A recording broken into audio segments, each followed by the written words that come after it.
Kitchen ഡയറീസിൻ്റെ പുതിയ വീഡിയോയിലേക്ക് എല്ലാവർക്കും സ്വാഗതം. ഇന്ന് ഞാൻ വന്നിരിക്കുന്നത് വളരെ ടേസ്റ്റി ആയിട്ടുള്ള ഒരു മീൻ മുളകിട്ടതിൻ്റെ റെസിപ്പിയുമായാണ്. ഇതിനായി ഒരു മൺചട്ടി അടുപ്പിൽ വെച്ച് ചൂടായതിന് ശേഷം അതിനകത്തേക്ക് 2 ടേബിൾ സ്പൂൺ അളവിൽ വെളിച്ചെണ്ണ ചേർത്ത് കൊടുത്തിട്ടുണ്ട്. പിന്നീട് ഇതിനകത്തേക്ക് 1/2 ടീസ്പൂൺ അളവിൽ കടുകും 1/4 ടീസ്പൂൺ അളവിൽ ഉലുവയും ചേർത്ത് കൊടുത്തിട്ടുണ്ട്. അതിനുശേഷം ഇവ ഒന്ന് പൊട്ടിയതിന് ശേഷം നമുക്ക് ഇതിനകത്തേക്ക് ഒരു ചെറിയ കഷ്ണം ഇഞ്ചി കൊത്തിയരിഞ്ഞത് ചേർത്ത് കൊടുക്കാം. പിന്നീട് 3 അല്ലി വലിയ വെളുത്തുള്ളി ചെറുതായി അരിഞ്ഞതാണ് ചേർത്ത് കൊടുക്കുന്നത്.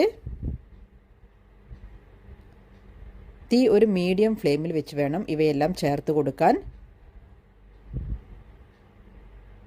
പിന്നീട് ഇത് ചെറുതായി ഒന്ന് ഇളക്കിയതിന് ശേഷം പിന്നീട് ഇതിനകത്തേക്ക് ചേർത്ത് കൊടുക്കുന്നത് ചെറിയ ഉള്ളിയാണ്. ഇവിടെ ഞാൻ 10 അല്ലി ചെറിയുള്ളി ചെറുതായി അരിഞ്ഞതാണ് ചേർത്ത് കൊടുത്തിരിക്കുന്നത്. ചെറിയുള്ളി ചേർത്ത് ഇത് നമുക്കൊന്ന് വഴറ്റിയെടുക്കാം. മീൻ കറി ഉണ്ടാക്കുമ്പോൾ എപ്പോഴും വെളിച്ചെണ്ണയിൽ തന്നെ ഉണ്ടാക്കിയെടുക്കാൻ പ്രത്യേകം ശ്രദ്ധിക്കണം. എങ്കിൽ മാത്രമേ നമ്മുടെ കറിക്ക് നല്ലൊരു ടേസ്റ്റ് കിട്ടുകയുള്ളൂ.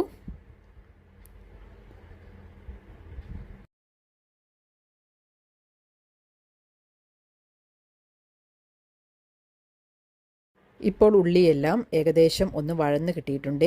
ഈ സമയത്ത് ഇതിനകത്തേക്ക് 2 പച്ചമുളക് നീളത്തിൽ അരിഞ്ഞത് ചേർത്ത് കൊടുക്കുന്നുണ്ട്.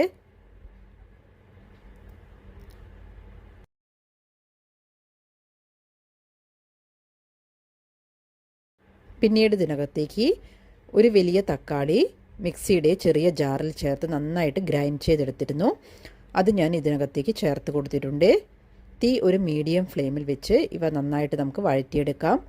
ആ തക്കാളി നന്നായി തിളച്ച് കിട്ടുന്ന സമയം വരെ നമുക്കിത് വഴറ്റിയെടുക്കണം. എങ്കിൽ മാത്രമേ ആ തക്കാളിയുടെ പച്ചമണം മാറിക്കിട്ടിയാൽ മാത്രമേ നമ്മൾ ഇതിനകത്തേക്ക് മസാലകൾ ആഡ് ചെയ്യാൻ പാടുള്ളൂ.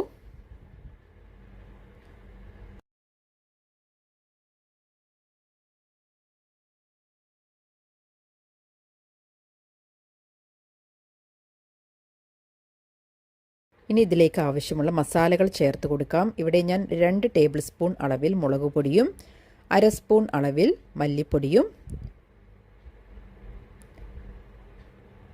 1/2 ടീസ്പൂൺ അളവിൽ പെരുംജീരകം പൊടിച്ചതും 1/4 ടീസ്പൂൺ അളവിൽ കുരുമുളക് പൊടിയും 1/2 ടീസ്പൂൺ അളവിൽ മഞ്ഞൾപ്പൊടിയും ഇതിനകത്തേക്ക് ചേർത്ത് കൊടുത്തിട്ടുണ്ട്. ഇവ ചേർത്ത ശേഷം നന്നായിട്ട് തന്നെ തീ ഒരു മീഡിയം ഫ്ലെയിമിൽ വെച്ച് വഴറ്റിയെടുക്കുക. ആ മസാലയുടെ പച്ചമണമെല്ലാം മാറുന്ന സമയം വരെ നന്നായിട്ട് തന്നെ വഴറ്റിയെടുക്കാൻ പ്രത്യേകം ശ്രദ്ധിക്കുക.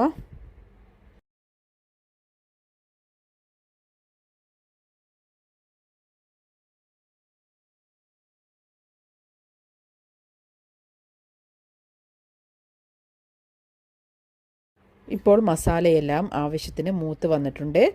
ഇനി നമുക്ക് ഇതിനകത്തേക്ക് പുളിവെള്ളം ചേർത്ത് കൊടുക്കാം. ഇവിടെ ഞാൻ ഒരു ചെറിയ നാരങ്ങ വലുപ്പത്തിൽ പുളി വെള്ളത്തിൽ കുതിർത്ത് വെച്ചിരുന്നു. അത് നന്നായിട്ട് പിഴിഞ്ഞ് അതിൻ്റെ വെള്ളം ഞാൻ ഇതിനകത്തേക്ക് ചേർത്ത് കൊടുത്തിട്ടുണ്ട്. അതിനുശേഷം ഇതിനകത്തേക്ക് ആവശ്യത്തിനുള്ള വെള്ളം കൂടെ ചേർത്ത് കൊടുക്കുക. നിങ്ങൾക്ക് എത്രമാത്രം ഗ്രേവി വേണമോ അതിനനുസരിച്ചുള്ള വെള്ളം നിങ്ങൾക്ക് ചേർത്ത് കൊടുക്കാവുന്നതാണ്. ഒരു കുറുകിയ കൺസിസ്റ്റൻസിയിലാണ് വേണ്ടതെങ്കിൽ ഇത്രയും വെള്ളം നിങ്ങൾ ചേർക്കേണ്ട ആവശ്യമില്ല. അപ്പോൾ ഇതിനകത്തേക്ക് ആവശ്യത്തിനുള്ള ഉപ്പ് കൂടെ ഈ സമയത്ത് ചേർത്ത് കൊടുക്കുക. അതിനുശേഷം ഇത് നന്നായിട്ട് തിളച്ച് വരുന്നത് വരെ നമുക്ക് വെയിറ്റ് ചെയ്യാം. ഇപ്പോൾ കറി നന്നായി തിളച്ച് തുടങ്ങിയിട്ടുണ്ട്. അപ്പോൾ ഈ സമയത്ത് ഇതിനകത്തേക്ക് മീനിൻ്റെ കഷ്ണങ്ങൾ ചേർത്ത് കൊടുക്കുന്നുണ്ട്. ഇവിടെ ഞാൻ കിളിമീനാണ് എടുത്തിരിക്കുന്നത്. കിളിമീൻ 2 പീസാക്കി കട്ട് ചെയ്തിട്ടാണ് ഇതിനകത്തേക്ക് ചേർത്ത് കൊടുക്കുന്നത്. അപ്പോൾ നിങ്ങൾക്ക് ഏത് മീൻ വേണമെങ്കിലും ഉപയോഗിക്കാവുന്നതാണ്. ഈ രീതിയിൽ തന്നെ കറി ഉണ്ടാക്കിയെടുത്താൽ മതി. അപ്പോൾ മീൻ കഷ്ണങ്ങൾ ഇതിനകത്തേക്ക് ചേർത്തതിന് ശേഷം ഇത് ഒന്ന് കവർ ചെയ്ത് കൊടുക്കുന്നുണ്ട്. അപ്പോൾ ഈ മീനിന് അധികം കുക്ക് ചെയ്യേണ്ട ആവശ്യമില്ല. പെട്ടെന്ന് തന്നെ കുക്കായി കിട്ടുന്നതാണ്. ഒന്ന് ചെറുതായി തിളച്ച് തുടങ്ങുന്ന സമയത്ത് തന്നെ ഞാനിവിടെ ലിഡ് ഓപ്പൺ ചെയ്തിട്ടുണ്ട്. അതിനുശേഷം ഇതൊന്ന് ചട്ടി ചുറ്റിച്ചെടുക്കുന്നുണ്ട്. അല്ലെങ്കിൽ മീൻ കഷ്ണങ്ങൾ പെട്ടെന്ന് തന്നെ പൊടിഞ്ഞു പോകുന്നതാണ്. അതുകൊണ്ട് തവയൊന്നും ഇട്ട് ഇളക്കി കൊടുക്കേണ്ട ആവശ്യമില്ല. ചട്ടി ഒന്ന് ചുറ്റിച്ചെടുത്താൽ മതി. ഇപ്പോൾ തിളച്ച് കഴിഞ്ഞതിന് ശേഷം ഇതിനകത്ത് ആവശ്യത്തിനുള്ള ഉപ്പുണ്ടോ എന്നെല്ലാം ചെക്ക് ചെയ്തതിന് ശേഷം വേണമെങ്കിൽ നിങ്ങൾക്ക് ഈ സമയത്ത് ചേർത്ത് കൊടുക്കാവുന്നതാണ്. അപ്പോൾ കുറച്ച് ഗ്രേവി ടൈപ്പിലാണ് ഞാൻ കറി ഉണ്ടാക്കിയെടുക്കുന്നത്, അതുകൊണ്ടാണ് ഇത്രയും വെള്ളം ചേർത്തിരിക്കുന്നത്. ഇപ്പോൾ കറി തിളച്ചതിന് ശേഷം ഇവിടെ ഞാൻ കുറച്ച് കറിവേപ്പില കൂടി ഇതിനകത്തേക്ക് ചേർത്ത് കൊടുത്തിട്ടുണ്ട്. ഈ സമയത്ത് ഞാനിവിടെ ഫ്ലെയിം ഓഫ് ചെയ്തിട്ടുണ്ട്.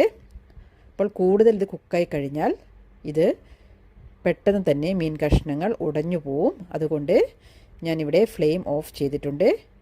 ഇപ്പോൾ നമ്മുടെ വളരെ ടേസ്റ്റി ആയിട്ടുള്ള മീൻ കറി ഇവിടെ തയ്യാറായിട്ടുണ്ട്.